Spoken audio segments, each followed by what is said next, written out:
¿verdad?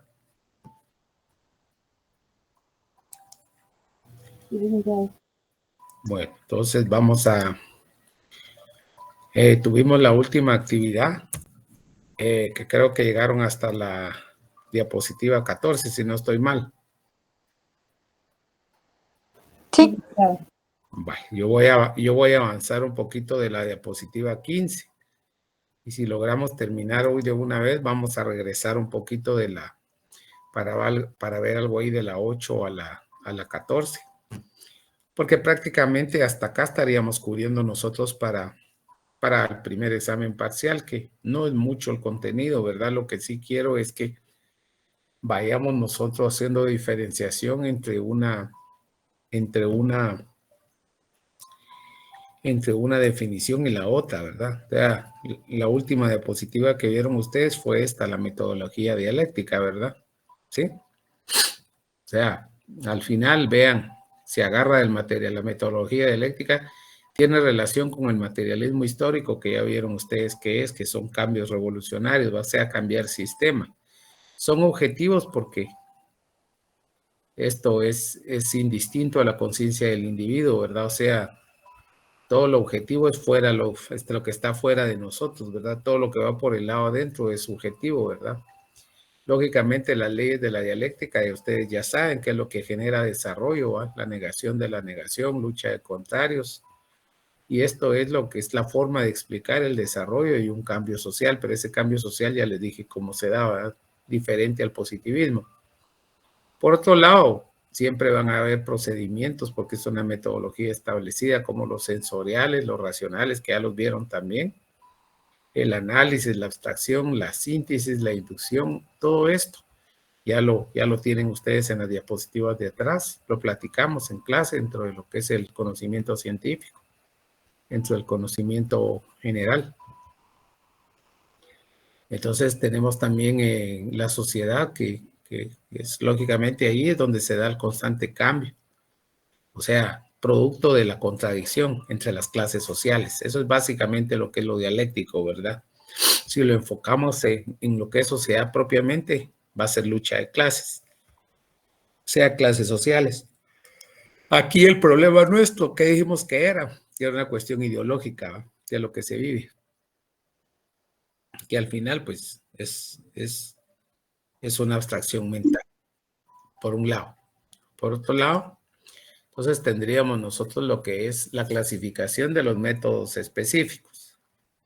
Cuando nosotros hablamos de la clasificación de los métodos específicos, bueno, primero, ¿para qué sirven? Primero sirven para establecer la relación causal de los fenómenos. O sea, en métodos experimentales, como en las ciencias sociales, la estadística es adecuada al estudio de fenómenos sociales.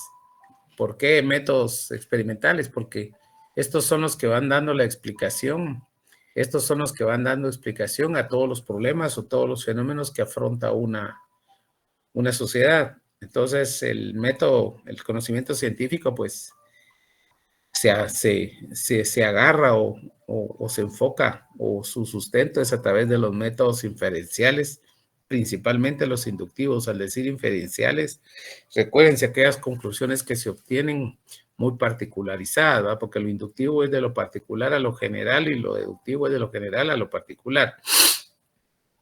Y lógicamente, pues todo esto,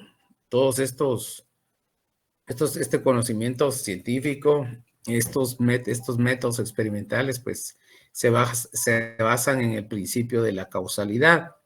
Cuando hablamos nosotros de la causalidad es cuando se da aquella relación entre un evento primario y un evento secundario, donde el segundo se extiende como consecuencia del primero. ¿Qué quiere decir esto? Que tiene que existir el evento A para que pueda existir el evento B. O sea que el evento B se va a dar siempre y cuando se haya dado el evento A, que eso viene muy ligado a decir esto se usa mucho, solo que el término es dependiente, ¿verdad? Cuando hablamos de probabilidades, eventos dependientes son esos, ¿verdad? Que para que suceda un evento B tuvo que haberse dado un evento A. Esa es una relación, o sea, este es un principio de causalidad. Por otro lado, cuando hablamos de causa, cuando hablamos del principio de causalidad, estamos enfocándonos en dos definiciones, lo que es la causa y lo que es el fenómeno. La causa, pues, es lógicamente lo que le da origen a otro fenómeno. Y el efecto no es más que lo que sucede producto de la causa. O sea, si yo como mucho, o sea, el efecto, ¿cuál va a ser? La causa de comer mucho me trae como consecuencia mucha llenura, ¿verdad? En cuestión propiamente, en cuestión propiamente penal, ¿va? Quien comete un ilícito, pues lógicamente va a ser sancionado. Ahí viene la relación causa-efecto, las famosas hipótesis que tienen consecuencias, que viene a ser lo mismo, ¿verdad? O sea, en derecho se usa mucho eso, pero ahí se habla más de hipótesis, se habla de supuestos, se habla de hipótesis y se habla de consecuencias.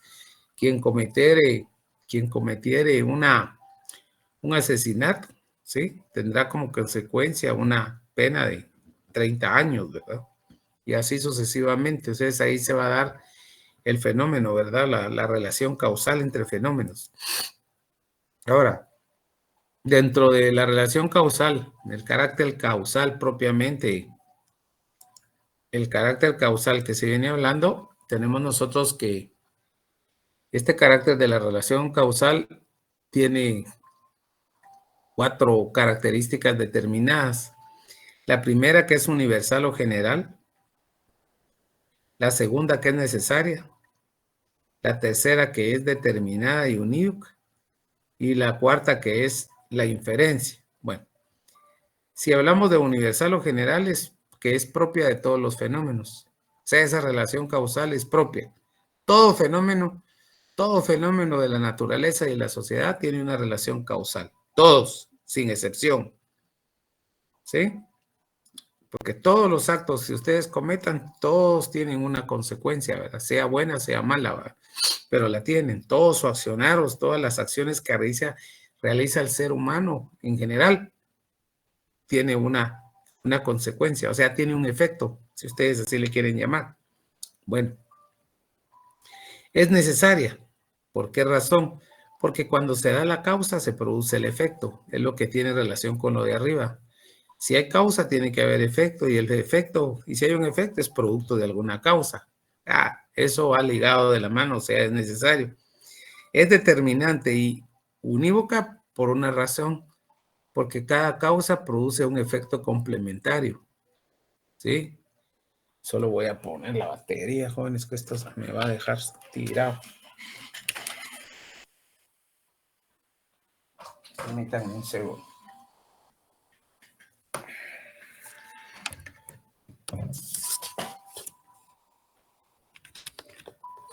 Entonces,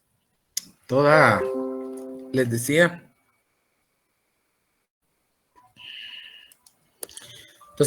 a ustedes, es determinada o inequívoca porque cada causa produce un efecto complementaria o que complementa que se complementa a sí mismo, ¿verdad? Esto quiere decir que cada causa produce su propio efecto, que es quien lo complementa.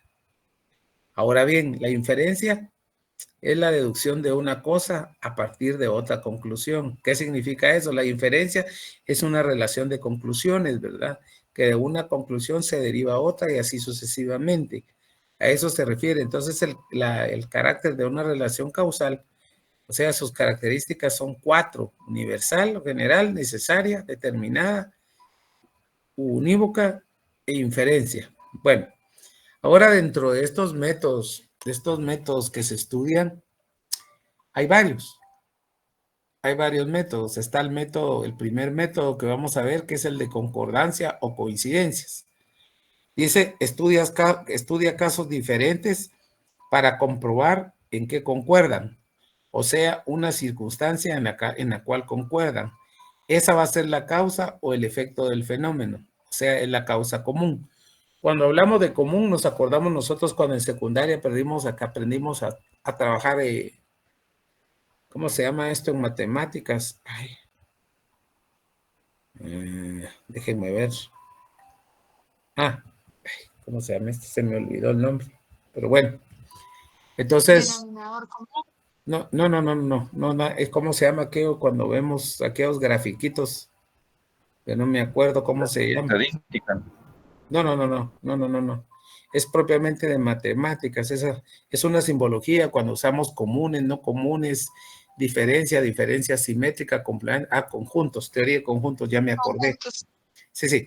Entonces la teoría de conjuntos es como hacer una relación de esto, porque los conjuntos, la primera que es, el primer conjunto que se ve es un elemento común, ¿sí?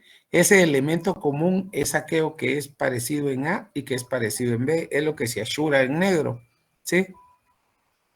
Entonces aquí lo que nosotros vemos es que hay diversos casos y el que vamos a ver es la causa común.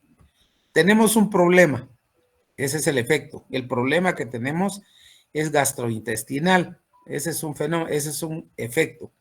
O sea, nosotros tenemos problemas estomacales o gastrointestinales y el doctor quiere determinar la causa, qué provoca esos problemas gastrointestinales. Entonces, vemos que en el primer día o en el primer tiempo de comida, la persona comió frijol, atún y tomó jugo de naranja.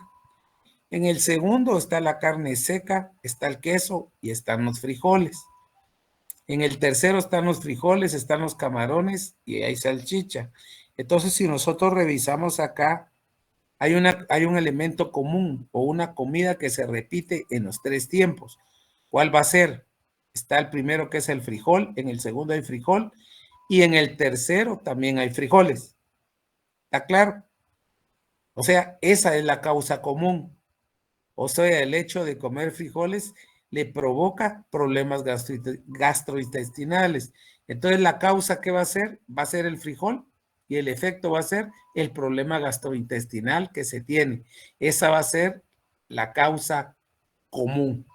¿Alguna duda con esa definición? ¿Se entiende eso? Sí, se entiende. ¿Sí? Bueno, luego tenemos nosotros,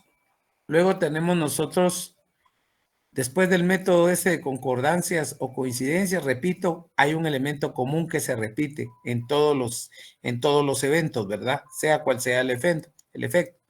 Tenemos nosotros el método de las diferencias. Bueno, ¿qué busca el método de las diferencias? El método busca casos que se parezcan en todas circunstancias menos una. Miren, pues, busca casos que se parezcan en todas sus circunstancias menos una. ¿Sí? A este también se le llama método combinado o de las diferencias, concordancias o diferencias. ¿Por qué razón? Porque si ustedes se dan cuenta, vean acá, tenemos primero que aquí hay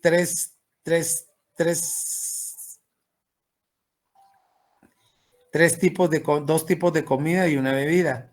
Tenemos carne de pollo, carne de res y lácteos. En el segundo tenemos carne de pollo, carne de res y lácteos. Luego en la tercera tenemos carne de pollo y carne de res y ya no tenemos nada. ¿Qué significa eso? Dice casos que se parezcan en todas sus circunstancias menos uno. Aquí se repiten todos, aquí se repiten todos, aquí solo se repiten dos y no se repite uno. ¿Cuál va a ser ese?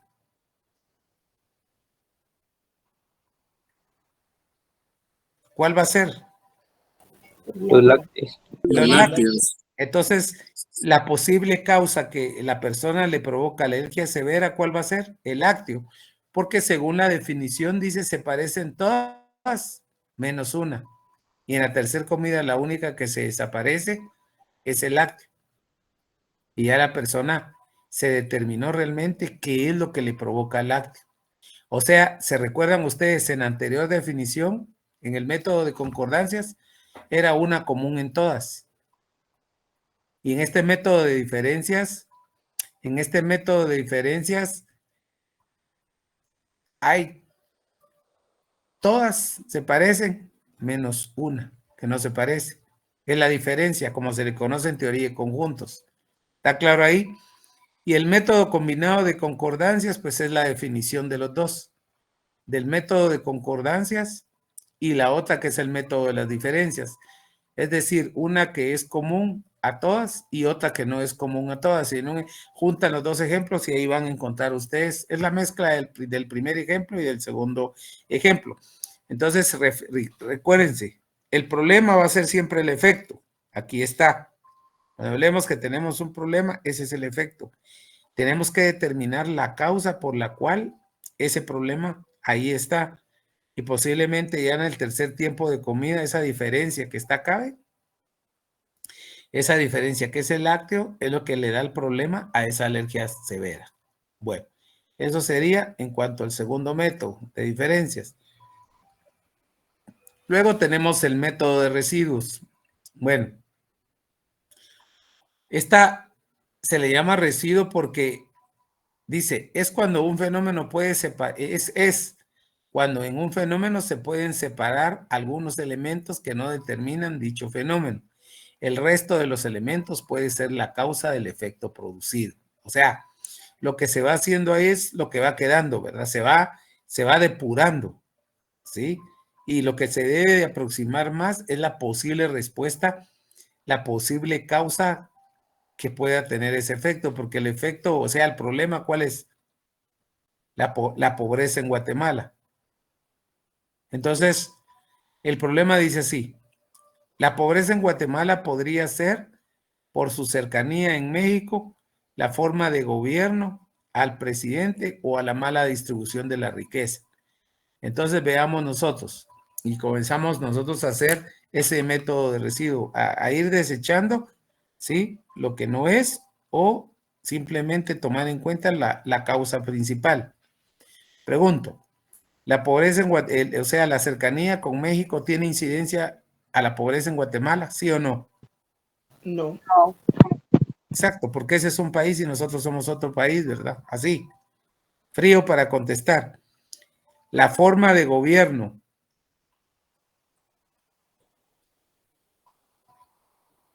Dice, dejémoslo aquí. La forma de gobierno para ustedes podría ser la causa de la pobreza en Guatemala. Sí. Sí. ¿Por qué? Falta de empleo. Bueno, usted ya me habló, mire pues, Por la mala administración. ahí está. Usted me está hablando por la mala administración, ¿no? Porque la mala administración es todo. O sea, el gobierno es todo. Cuando hablamos de gobierno, recuérdense nosotros que estamos hablando de supra. Eso no podría ser tan determinante porque el gobierno no es solo. Si hablamos nosotros, perdón. Que apaguen por favor esos micrófonos. Entonces, ese micrófono.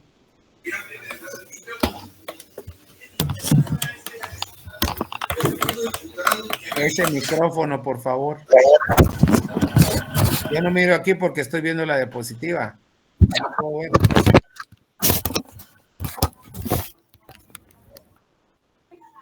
Entonces, me pueden hacer... Perdón, mi computadora se trabó y no puedo desconectar.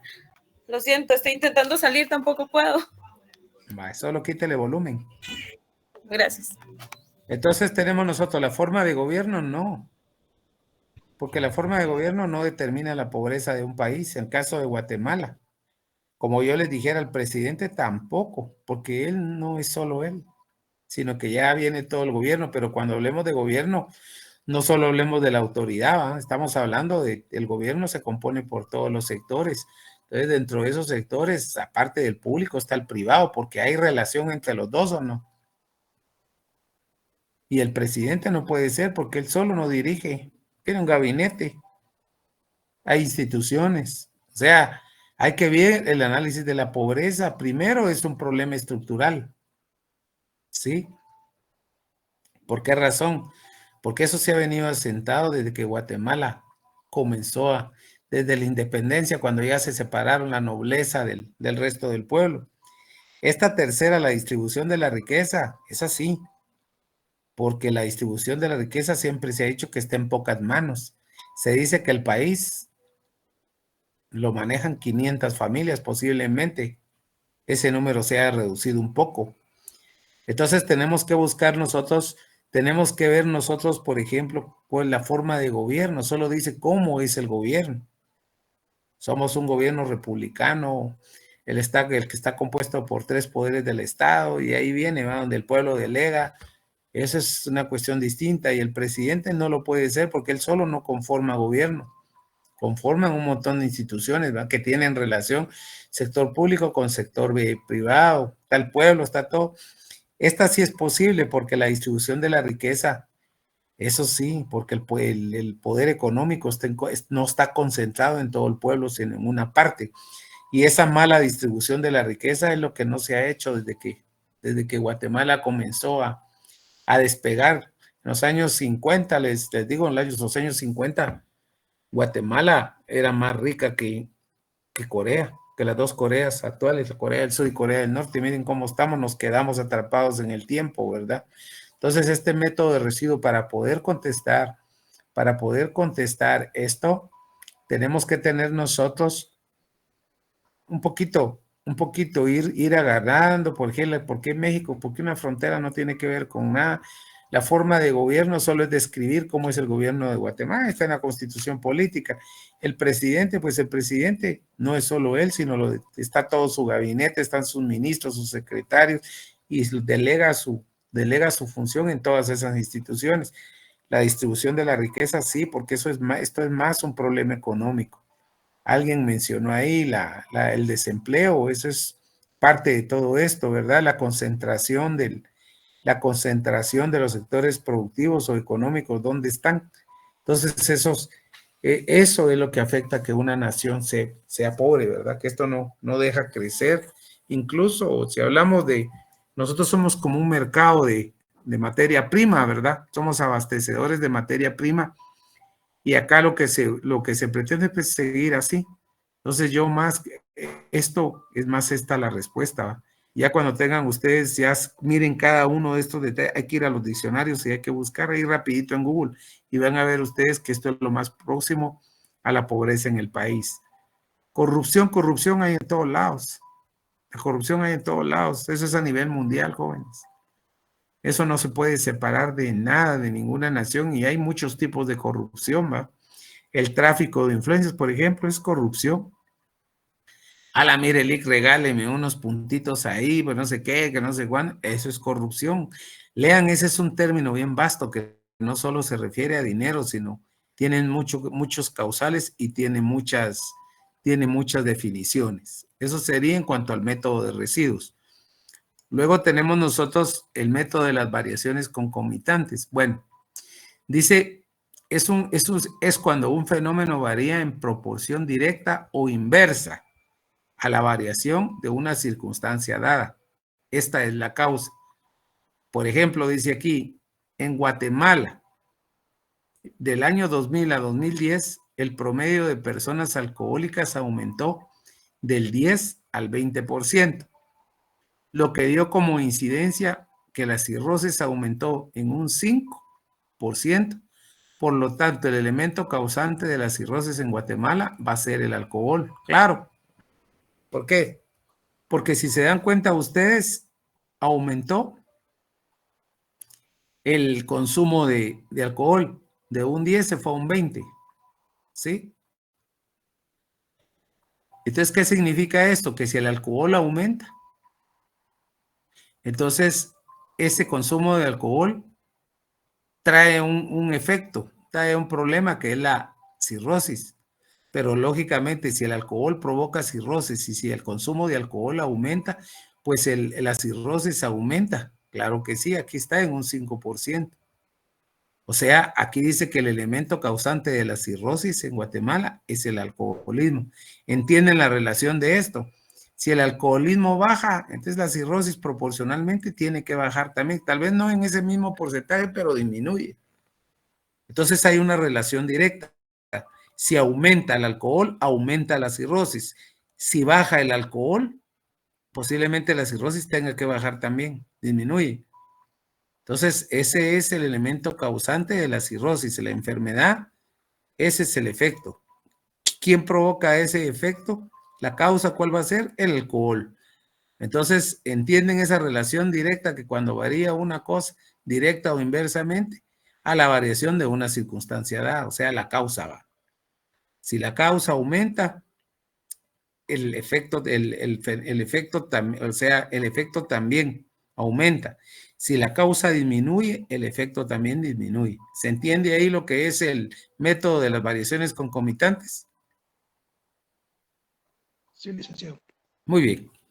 Luego tenemos nosotros lo que es el método comparativo. Bueno, ¿qué va a hacer? Examina relaciones semejantes o diferencias entre fenómenos, objetos con la finalidad de formular conclusiones. Aquí tenemos estudios de sociedades de países distintos. Bueno, claro, en el derecho se llama derecho comparado y eso no es más que nos sirve para comparar el sistema judicial nuestro con el sistema judicial de otro país para ver qué diferencias tiene. Ese es el método comparativo. En una sociedad es más fácil medirlo, porque, por ejemplo, si nosotros medimos el caso de Guatemala con el caso de Honduras, ¿es diferente o no? ¿Cuál de las dos sociedades está más desarrollada? Si comparamos Guatemala con México, si comparamos Guatemala con Estados Unidos, ¿vamos a encontrar diferencias o no? Entonces, es hacer un comparativo entre un objeto, un fenómeno o una sociedad y la otra. Entonces, ahí lo que vamos a ver son las diferencias entre ambos, ¿verdad? ¿Qué tienen de semejante y qué tienen de diferente? Algo tienen de semejante, ¿verdad? El derecho comparado, pues acuérdense que nosotros, en el caso nuestro, pues todo esto viene es el lenguaje que se usa es latín, muy general. Claro, hay unas sociedades que tienen un derecho mucho más avanzado que el nuestro, ¿no? En Estados Unidos es totalmente diferente porque hay ciertos ilícitos que usted comete y lo que hacen es ponerlo ante un juez. Viene el juez, le dice una fecha que usted se tiene que presentar. No, hay casos solamente que sean casos pero muy evidentes y muy lesivos que a las personas se les detiene de una vez. De lo contrario, tiene su fecha para presentarse, ¿verdad? Y ahí verán si eso sigue o no sigue. En el caso tenemos nosotros ahorita el caso del caso de cuando comparamos el derecho nuestro con el derecho argentino y chileno. Hay unas diferencias, pero tremendas. Solo hay un caso, el caso de la reparación digna, ¿verdad? Que ellos ya tienen un procedimiento cómo hacerlo dentro de la misma vía penal, mientras que nosotros no. Nosotros solo se condena, se ponen las costas, pero hasta ahí va, pero no hay procedimiento. Hay que salir de la vía penal y hay que irse a la vía civil. Todos esos temas para puntos de tesis, ven, más adelante es ahí donde tienen que encontrar ustedes qué deficiencias hay, ¿verdad? Para poder ir ustedes llenando esos vacíos, ¿verdad? Esa es la diferencia de clase de métodos que hay. Por otro lado, pues tenemos nosotros el método hipotético o deductivo, ¿verdad? Aquí este es pleno para derecho, ¿va? Se proponen hipótesis para deducir consecuencias, es lo que yo les decía al derecho. Va la hipótesis y va la consecuencia. Luego, verificables en la realidad y luego confrontarlas con los hechos. Es como cuando hablamos del el conocimiento general, ¿verdad? Los pasos que tiene, ¿se recuerdan? La contrastación con la realidad. Primero el sensorial, después el lógico o racional y por último la contrastación con la realidad, o sea, la praxis. Entonces aquí están los pasos, ¿ve? Proponemos la hipótesis, deducimos su consecuencia de esa hipótesis, la verificamos en este caso en el área penal, ustedes la van a verificar en un debate, ¿va? Si su hipótesis planteada, pues, es acorde. Y luego la van a confrontarlas con los hechos, ¿verdad? Con los hechos que a ustedes, que a su defendido, si están en calidad de defensores, pues es que lo que le está imputando el Ministerio Público a la persona señalada. Entonces ahí se trabaja muy bien eso. Y eso conlleva, pues, observación, planteamiento y consecuencia. La observación es los elementos, los supuestos que se necesitan para formar una hipótesis. El planteamiento es cómo la vamos a plantear y la consecuencia, pues aquí está. La consecuencia es esa, el producto de esa hipótesis, a dónde lleva, a qué consecuencia genera. Y el paso cuarto que aquí está, que es la contrastación con la realidad, es decir, si eso es verdadera o es falsa. Verdadera, pues, lógicamente en su caso ustedes lo ganan, ¿verdad? Sacan del problema a su cliente, y si es falso lo que ustedes plantean, pues, lógicamente, pues, hay condena, ¿va? A seguir luchando.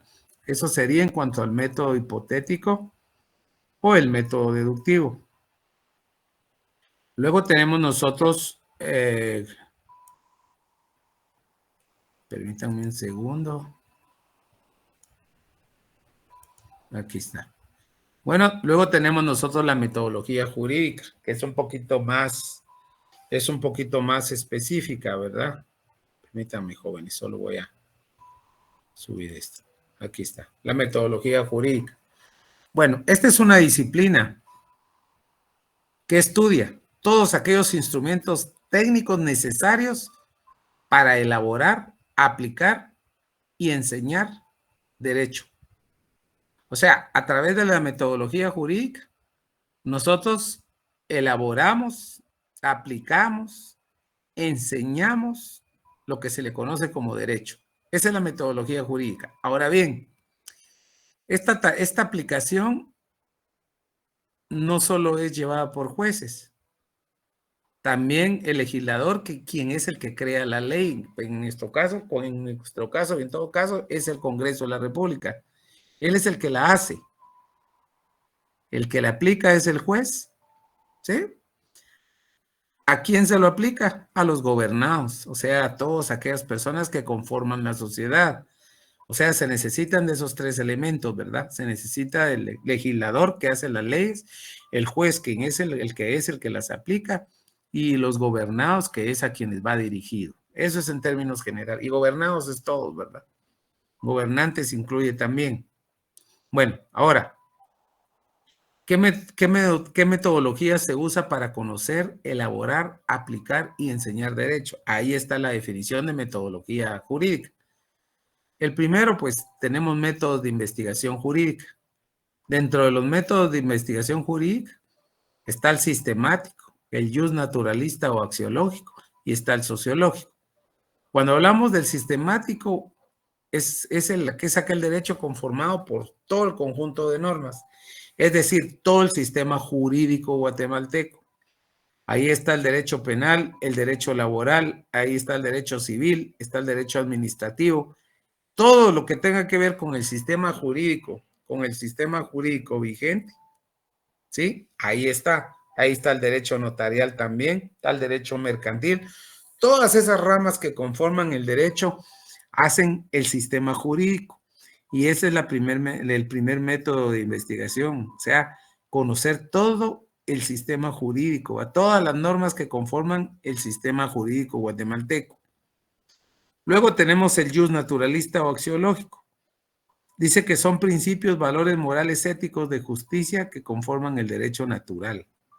Al hablar del derecho natural, estamos hablando del derecho de gentes, el jus gentium. Ese derecho que ustedes llevan, el derecho a la vida, ¿verdad? Sus derechos que están reconocidos en la parte dogmática de la Constitución, todo aquello que a ustedes les asiste. Y axiológico porque está compuesto de valores, tiene principios, tiene valores morales también, éticos y de justicia. Porque acuérdense que la justicia es bien importante, porque la justicia es aquel valor de cómo se debe de aplicar cómo se debe de aplicar la ley, el derecho. Porque dice, cuando hablan de valores, hablan de derecho y justicia, es cómo se aplica el derecho, o sea, cómo los jueces, cómo las personas encargadas de impartir justicia deben de aplicarlo al derecho, es la forma como se maneja el derecho, a eso se refiere con justicia. Y lógicamente, pues todos estos, el jus naturalismo es todo el derecho natural, es el derecho propio de los seres humanos, ¿verdad? Lo que reconoce la Constitución y que está contemplado en la parte dogmática del artículo 1 al 139. Ahí está el derecho a la vida, el derecho al trabajo, el derecho incluso a la educación, el derecho a la salud. Ahí está consagrado todo, ¿verdad? El deber del Estado, proteger la vida y seguridad de sus ciudadanos. Ahora bien, luego tenemos nosotros el sociológico. ¿De dónde surge? De las relaciones sociales. ¿Para qué sirve? Como un mediador de relaciones sociales. Porque si el derecho, imagínense, no tuviese el chance, el derecho no tuviera ahorita, no fuera conciliador, entonces, ¿qué pasaría? Díganme ustedes, ¿qué creen que pasaría que una sociedad no tuviera derecho? Pues es que el derecho es sociológico. Perdón, escucho. Sí, viviríamos en un caos, licenciado, un caos social. Ahí imperaría el más fuerte, ¿o no? Como era antes. Totalmente. El que era más fuerte, el más débil, ¿verdad? La teoría queda de Charles Darwin, ¿verdad? La teoría de las especies, que sobrevive al más fuerte.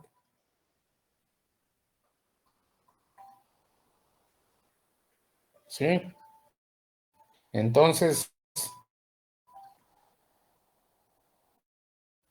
para eso es el derecho. El derecho no debería ser inquisidor, en teoría debería ser conciliador, ¿va? Mediador. No llegar a esos extremos de ser castigador, ¿va? Porque el derecho se ha vuelto tan inquisidor, ¿va? Inquisidor se le llama cuando no hay chance de defenderse, no hay chance a nada, ¿no? Simple y sencillamente el sistema lo condena y hasta ahí llegó, ¿va?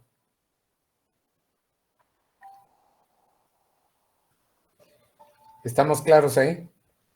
Porque el derecho es el sociológico.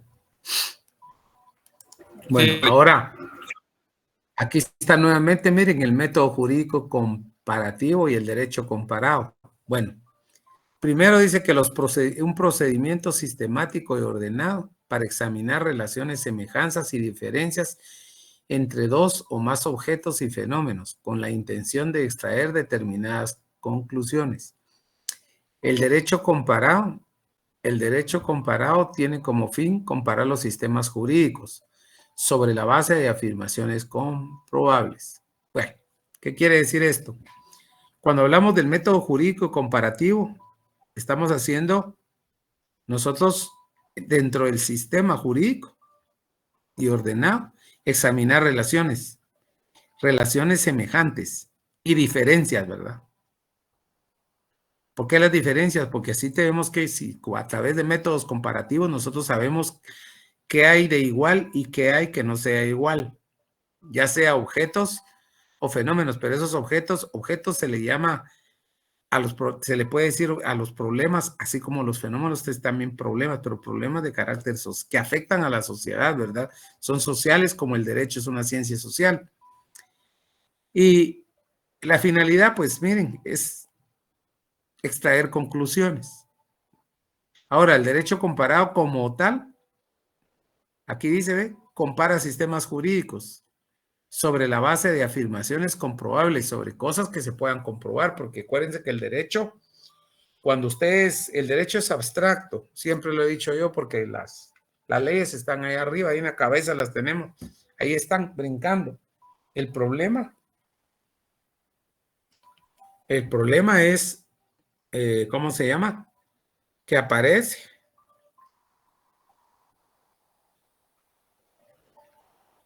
El problema es que el derecho, o sea, las normas se invocan cuando caemos en un ilícito nosotros.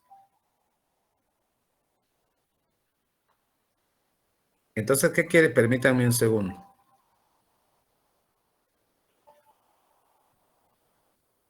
Entonces, ¿qué es lo que nosotros buscamos ahí? Afirmaciones comprobables es que nosotros si perpetramos algún ilícito o cometemos alguna infracción, para que sea ilícito o para que sea infracción, eso tuvo que haber, esa ley tuvo que haberse hecho antes y no después. ¿Me explico? ¿Cómo sabemos nosotros que cometemos una infracción? Porque eso ya está hecho, eso ya está dentro del sistema jurídico, ¿verdad? Entonces lo único que hacemos nosotros es invocarlo. Y luego tenemos algunos métodos de aplicación e interpretación de las normas jurídicas. Entonces tenemos la analogía y analogía jurídica.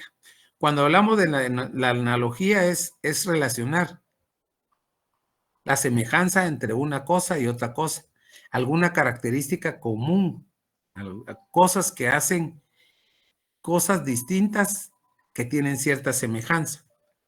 Entonces, en el derecho la analogía se usa.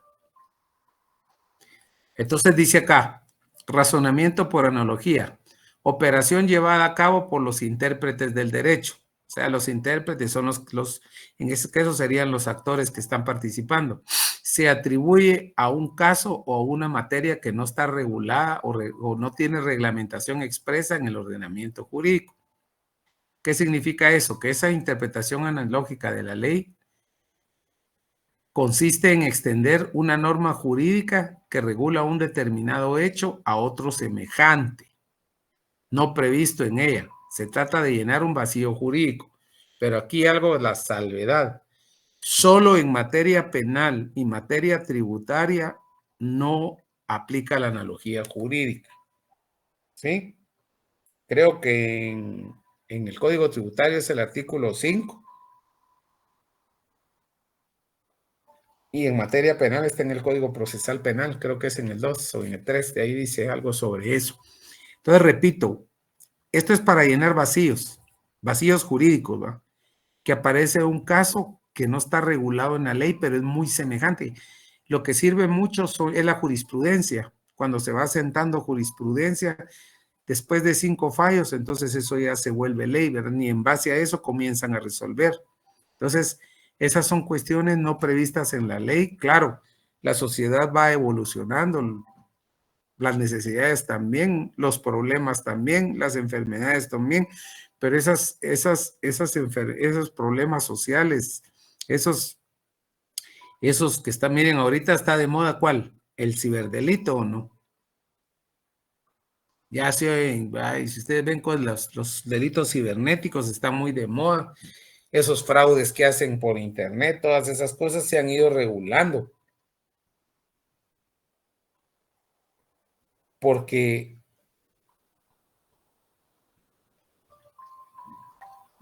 esto al final lo que lleva es poder determinar todo ese conjunto, porque nadie se puede quedar. Si alguien pena, tiene que haber algo con lo cual lo puedan relacionar. Ahora, lo otro sería, ¿cómo se llama? Que repito que solo en materia tributaria le corresponde al Congreso de la República crear leyes tributarias.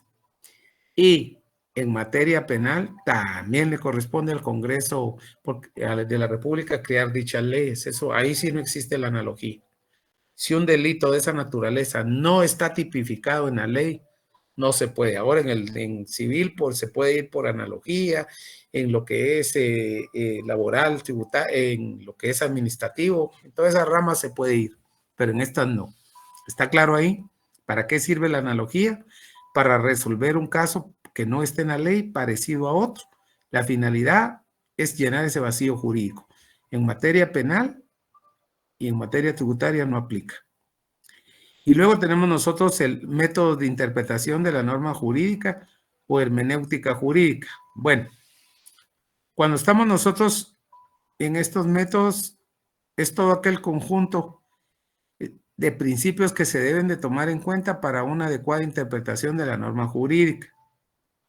La interpretación está directamente ligada a la comprensión del lenguaje. Esto lo pueden leer ustedes, está en una ley, la ley del organismo judicial en el artículo 10, para ser exacto. Ahí se habla de las normas, las formas de interpretar las normas jurídicas, ¿verdad? El artículo 10 de la ley del organismo judicial. ahí habla. Dentro de esos métodos de interpretación tenemos el método exegético. Entonces sostiene que frente a una ley oscura o dudosa, debe recurrirse a la voluntad o intención del legislador que la dictó. En este caso sería el congresista, ¿va? El diputado nuestro. ¿Qué quiere decir esto? Que hacen una ley nueva, pero esto no hay forma de poderlo, explicar. O sea, no lo entendemos. O sea, el espíritu de esa ley no se entiende. Entonces, ¿qué se hace? Se acude a la intención del legislador que la dictó. ¿Por qué la hizo?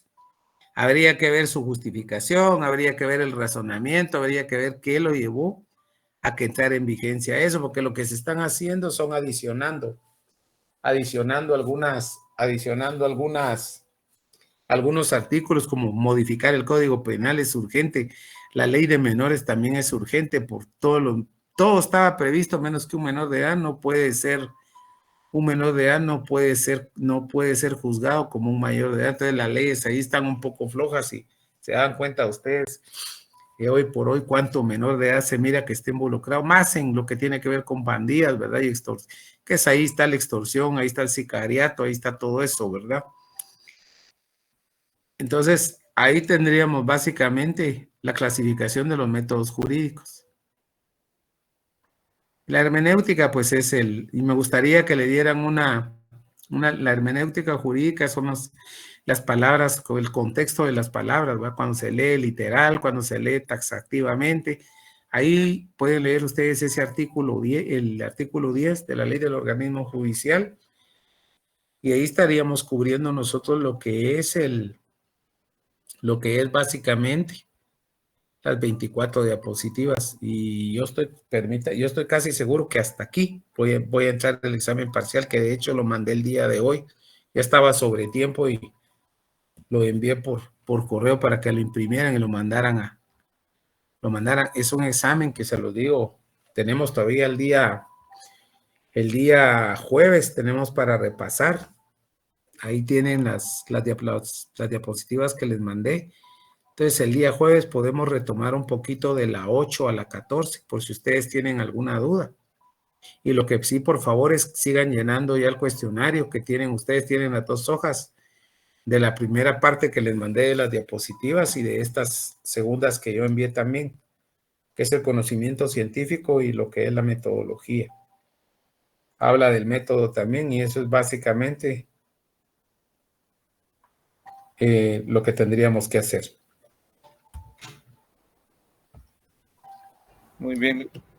¿Alguna duda? Todo claro, licenciado, gracias. Bueno, entonces nos vemos el día jueves a las 7. Pasen feliz noche, jóvenes. Gracias, licenciado. Gracias, Lick. Buenas noches, Liz. Buenas noches, Liz.